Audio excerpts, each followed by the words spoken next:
sebelum putuskan asa dan menyerah. Lelah, ya, wajar. Dalam perjalanan pasti melelahkan, apalagi perjalanan hidup yang tidak sebentar.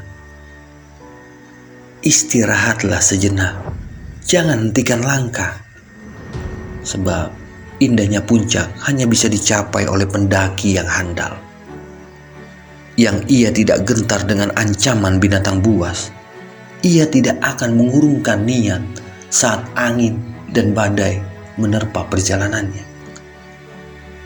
sebab ia tahu ada puncak pendakian yang menjanjikan keindahan tengah menunggunya, dan pulau impian hanya bisa dicapai oleh nakoda yang handal. Badai dan ombak menjadi sahabatnya, bukan untuk ia hindari tetapi hadapi. Gemuruh dan hujan tak akan menggoyahkan laju tungkai kemudi perahu untuk berbalik arah, karena sang nakoda paham betul ada pulau impian dan pelangi yang indah menunggu di dermaga.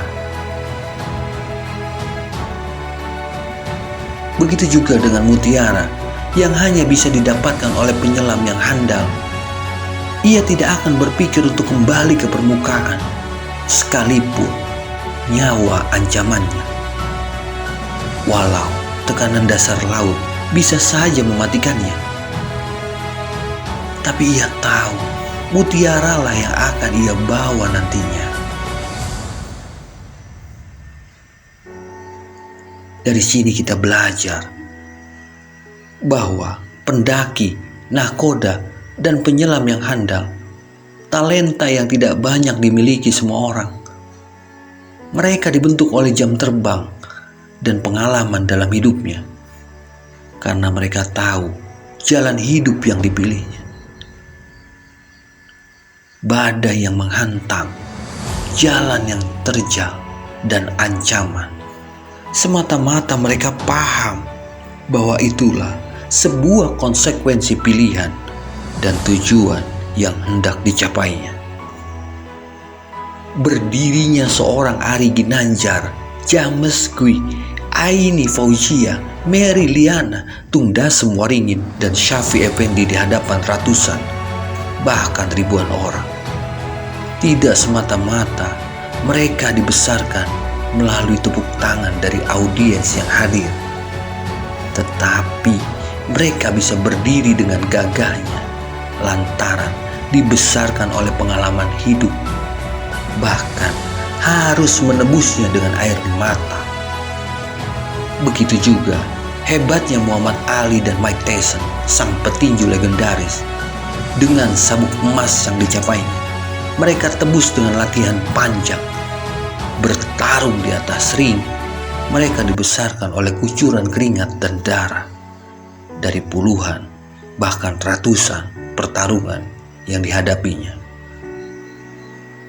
Ingat, jangan berharap apa yang kita impikan akan terwujud tanpa harus kita menebusnya dengan kerja keras, pengorbanan, bahkan sampai titik peluh terakhir yang mengucur.